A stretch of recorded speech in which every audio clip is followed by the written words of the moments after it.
Very good morning to all of you. This is Rohit Kumar Suryavanshi. Welcome you all in our YouTube channel, Meri Dream Class. As you know that we are running a series of part of speech where we have already covered our very important topic noun. Apart from that, we have also discussed about what is pronoun and its type. So what is new for today? So today we are going to present you very important rules related to pronoun. So don't go away, watch this video till the end and get the mastery in pronoun.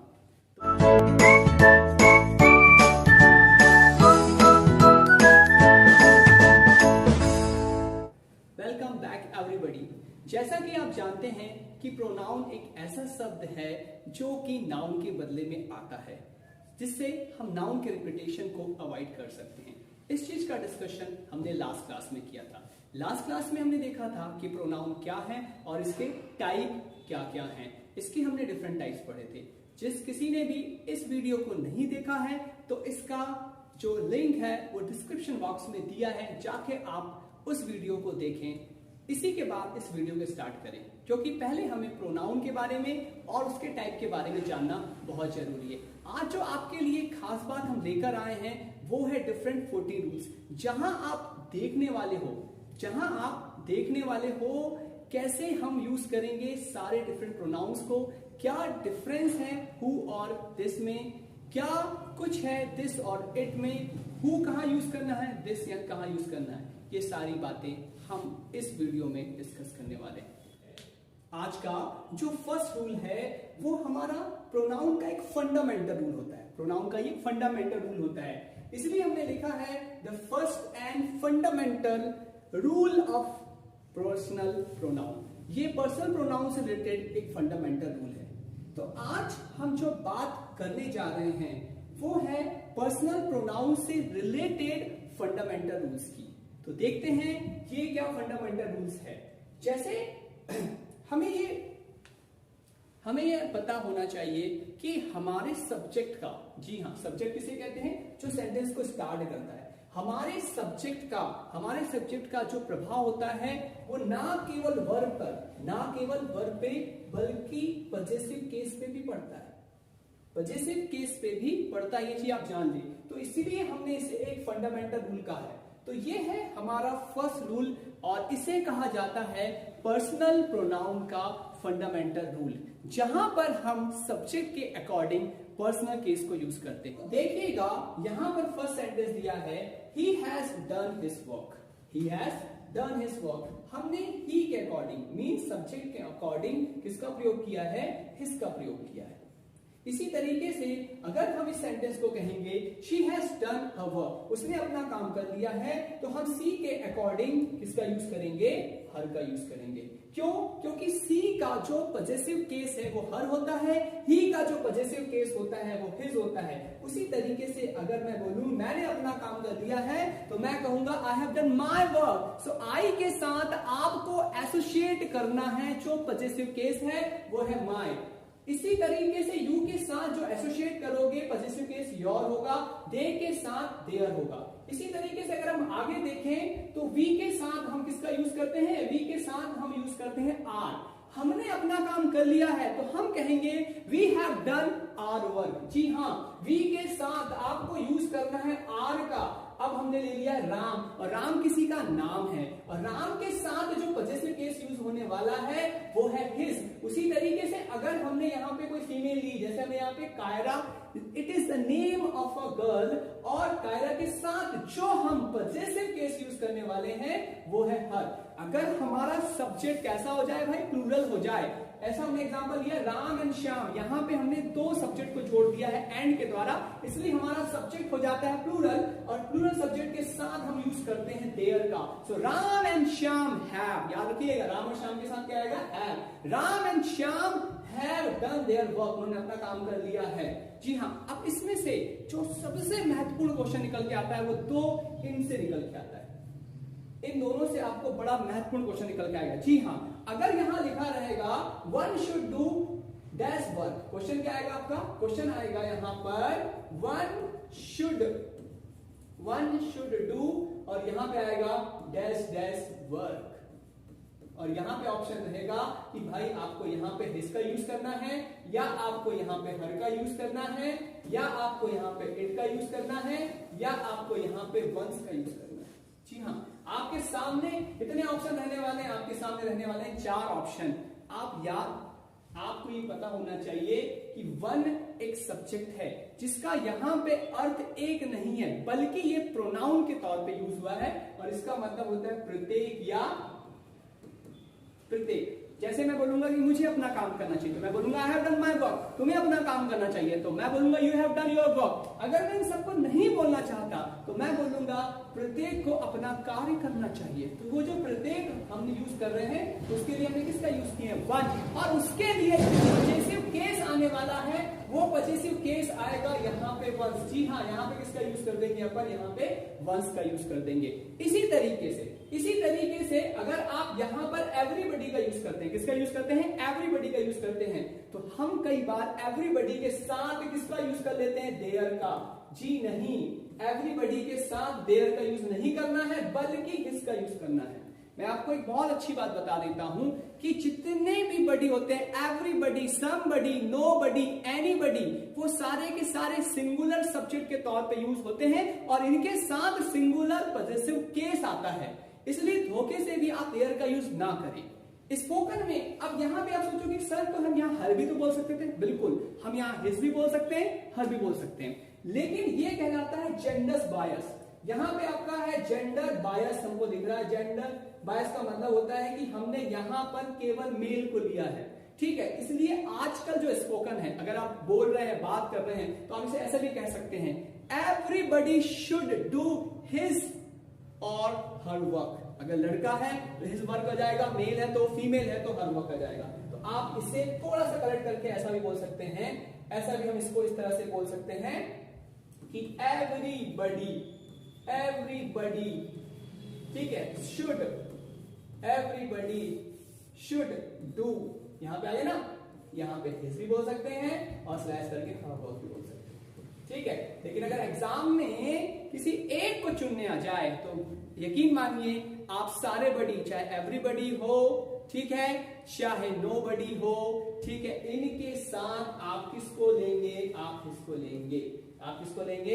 हिस्को लेंगे। और यही है हमारा fundamental rule, जो कि personal pronouns related है।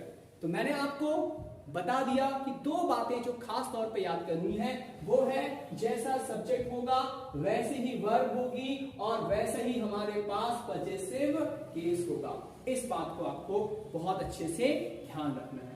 आपको everybody के साथ हिज का यूज करना है, कम से कम देयर का यूज तो ना करें, इंट्रोडक्शन नीचे याद के। दूसरी बात, वन के साथ किसका यूज करें? वंस का यूज करें। यही 2 खास बातें हैं इस फंडामेंटल रूल्स में।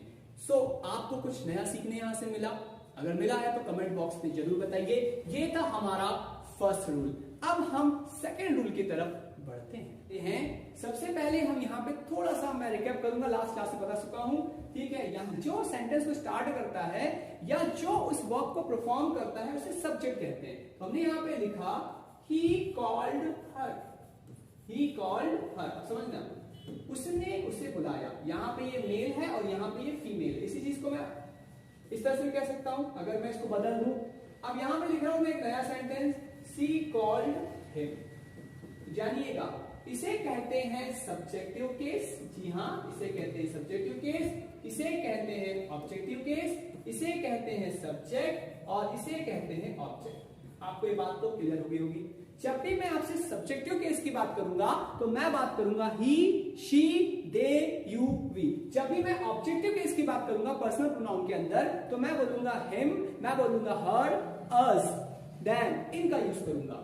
तो यहां पर ये जो रूल है, ये बताता है कि जो सेंटेंस की शुरुआत करता है जनरली वो सब्जेक्ट होता है, इसलिए इसको सब्जेक्टिव केस ऑफ प्रोनाउन कहते हैं, और इसे कर्ता भी कहते हैं, और ये वर्ब को परफॉर्म करता है।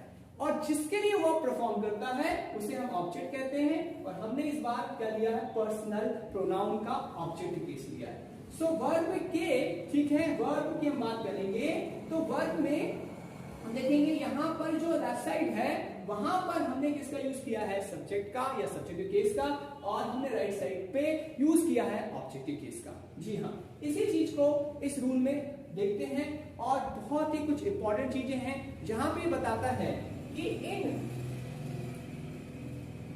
तो आपको याद रखना है कि जब कभी भी आप किसका यूज कर रहे हैं, वर्ब का यूज कर रहे हैं, लाइक का यूज कर रहे हैं, बिटवीन का यूज कर रहे हैं, बट का यूज कर रहे हैं, एक्सेप्ट का यूज कर रहे हैं या किसी प्रपोजिशन का यूज कर रहे हैं, तो याद रखिए इनके बाद हमेशा ऑब्जेक्टिव केस आता है। जी हाँ, इनके बाद आता है ऑब्जेक्टिव केस, वर्ब के बाद ऑब्जेक्टिव केस, एक्सेप्ट के बाद वर्ब का ऑब्जेक्टिव केस, बिटवीन के बाद ऑब्जेक्टिव केस, बट के बाद ऑब्जेक्टिव केस, और किसी प्रपोजिशन के बाद हम यूज करते हैं ऑब्जेक्टिव केस। सब्जेक्टिव केस का यूज नहीं करते। एग्जांपल यहां पे लेते हैं, जैसे कि हमने यहां पे एग्जांपल लिया हुआ है, there is no problem between she and I. क्या लिखा है यहाँ पे कि उनके बीच में कोई प्रॉब्लम नहीं है। इनके बीच में भाई हमने यहाँ पे लिया है सी और यहाँ पे क्या लिया है आई, और ये हो गया है गलत। ये क्या हो गया है भाई, गलत हो गया, इसलिए यहाँ पे रॉन्ग लिखा है। सही क्या होना चाहिए, क्योंकि हमने यूज किया है बिटवीन, और बिटवीन के बाद आता है ऑब्जेक्टिव केस, सब्जेक्टिव केस नहीं आता। क्या आता है यहाँ पे, ऑब्जेक्टिव केस आता है। सो बिटवीन के लिए हम सी के जगह पे हर और आई के जगह पे हम मी का यूज करेंगे। सो हम बोल सकते हैं there is no problem between, किन के बीच में, हर एंड मी, उसके और मेरे बीच में कोई प्रॉब्लम नहीं है। तो ये चीज आपको यहाँ पे याद रखनी है। और सेकेंड चीज लेट का यूज करते हैं, तो मैं आपको बता दूं, जैसे हमने यहाँ पे यूज किया है लेट मी गो, लेट मी गो मुझे जाने दो, लेट मी स्टडी मुझे पढ़ने दो, ठीक है। Let her dance, let her dance उसे डांस करने दो। जब हम सामने वाले से किसी और व्यक्ति को कुछ करने के लिए कहते हैं, ठीक है, तब हम यूज करते हैं लेट का।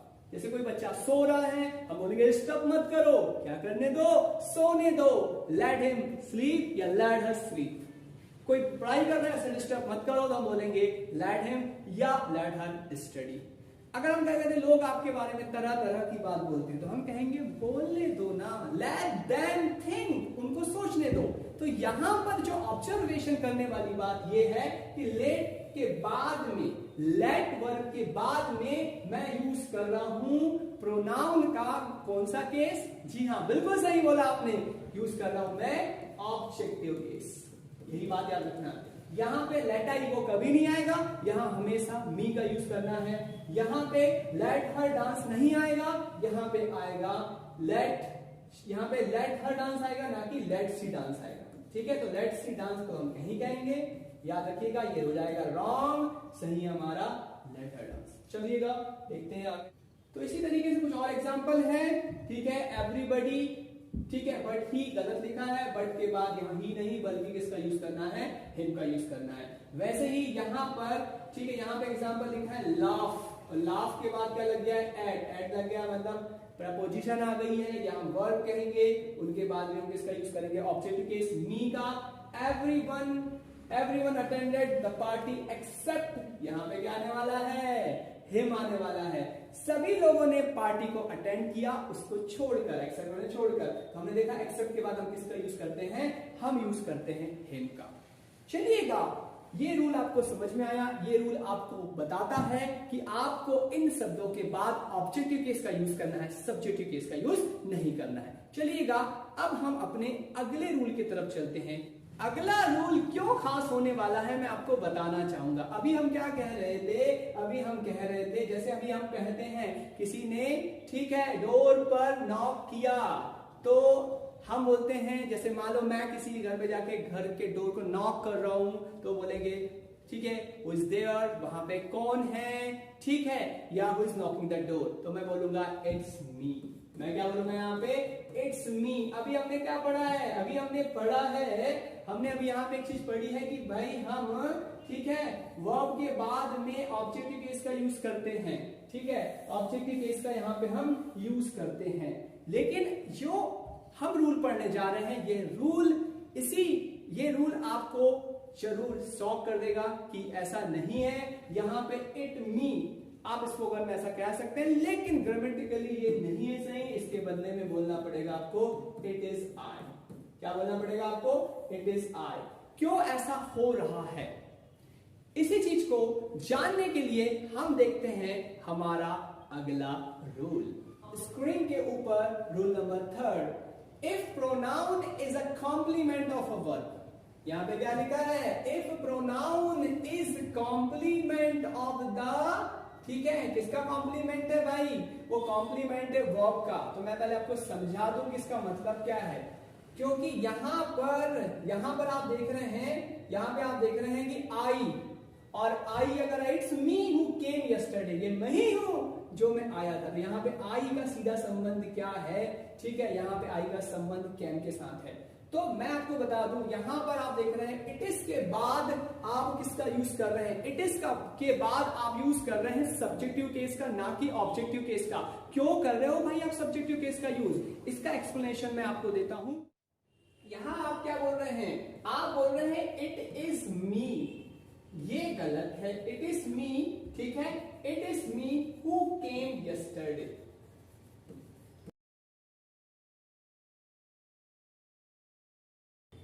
ठीक है, तो यहां पर आई सही है, मी गलत है। ऐसा क्यों हो रहा है? वो इसलिए हो रहा है, मी को हम क्या बोलते हैं? जी हाँ, मी को हम बोलते हैं ऑब्जेक्टिव केस, और आई को हम क्या बोलते हैं? Subjective case. अब आप थोड़ा सा सब्जेक्ट की डेफिनेशन की तरफ जाइए। सब्जेक्ट क्या है? जो वर्ब को परफॉर्म कर रहा है। मैं आपसे पूछूंगा कल आया कौन है? मैं आया हूं, मतलब आई आया है, और आई सब्जेक्ट की तरह कार्य कर रहा है, ना कि ऑब्जेक्ट की तरह। इसलिए हम यहां पर इसका यूज करेंगे आई। इट इज तो केवल इसको डायरेक्ट कर रहा है कि कौन आया है? इट इज आई, ये मैं हूं जो कल आया था। इसलिए मैंने यहां पे किसका यूज किया है? आई का यूज किया है। कई बार आपने कुछ इस तरह के सेंटेंस जरूर सुने होंगे कि ये मैं ही हूं जिसने तुम्हारी बुरे वक्त में मदद की थी। आप बोलते हैं ना, it is I who help you in your difficult time and you forget me. यह वही है जिसने हमारी यूनिवर्सिटी में टॉप किया है। So it is she who became topper of our university। हम ऐसा क्यों बोल रहे हैं? क्योंकि टॉप करने वाली कौन है? शी है, और वो सब्जेक्ट के तौर पे यूज होना चाहिए, ऑब्जेक्ट के तौर पे नहीं। तो आप खुद ही समझ जाए, जब वर्ब को परफॉर्म करना होगा तो हम किसको लेकर आएंगे? जी हाँ, हम लेकर आएंगे सब्जेक्ट को, ऑब्जेक्ट को लेकर नहीं आएंगे। इसलिए हमने किसको लेकर आया है यहाँ पे? आई को, मी को नहीं। अब इसका एक एग्जाम्पल जो एग्जाम में आता है, देखिएगा कितनी बारीकी से, कितनी सावधानी से, या आपको किस तरह से वो एरर में फंसाते हैं, किस तरह से वो ऑब्जेक्टिव केस को सब्जेक्टिव केस के बीच में प्लेस कर देते हैं। और ये एग्जाम में क्वेश्चन आया हुआ है, ध्यान से देखिएगा। यहां पे देखिएगा जो मैं आपको बता रहा हूं, it is you and me. तो आप सोचते हैं कि भाई यू आया है और मी आया, तो क्या गलत है? भाई यहां पे याद रखना कि यू का ऑब्जेक्टिव और सब्जेक्टिव केस कैसा होता है? सेम होता है, लेकिन आई का नहीं होता। आई का सब्जेक्टिव केस आई होता है, ऑब्जेक्टिव केस नहीं होता है। यहां पर इट इज यू तो सही है, लेकिन मी गलत हो गया। उसने यू के साथ किसको छुपा दिया? मी को। एरर आपको पता नहीं चल रही है, और एरर यहाँ पे क्या है? यहाँ पे एरर है मी में, इसलिए मी को हटा के आप क्या करोगे? यहाँ पे आई। तो यहाँ पर क्या? It is you and I. और जब यहाँ पे क्या बन गया? हमारा सब्जेक्ट प्लूरल बन गया। So it is you and I who have done this, ठीक है, डन दिस वर्क। फिर होते ना, अरे हमने क्या क्या नहीं कारनामे किए हैं, हमने बहुत सारे कारनामे किए। तो हम ये बोलते हैं ना, ये तुम और मैं ही हूं जिसने ये काम किया है, ठीक है। It is you and I who have done this task, this work, या दिस डिफिकल्ट टास्क। तो देखिएगा किस तरह से एग्जाम में क्वेश्चन आता है। तो ये बहुत ही ज्यादा इंपॉर्टेंट रूल है, क्योंकि जनरली हम ऐसा सोचते हैं कि वर्ब के बाद ऑब्जेक्टिव केस आएगा, लेकिन यहाँ वर्ब इज जो इट इज का यूज किया गया है वो कॉम्प्लीमेंट ऑफ द वर्ब के तौर पे यूज किया गया है। इसलिए हमने यहाँ पर क्या लिया है? इसलिए हमने यहाँ पर लिया है सब्जेक्टिव केस, मतलब आई। इसी के साथ अब हम चलते हैं हमारे नेक्स्ट रूल की तरफ।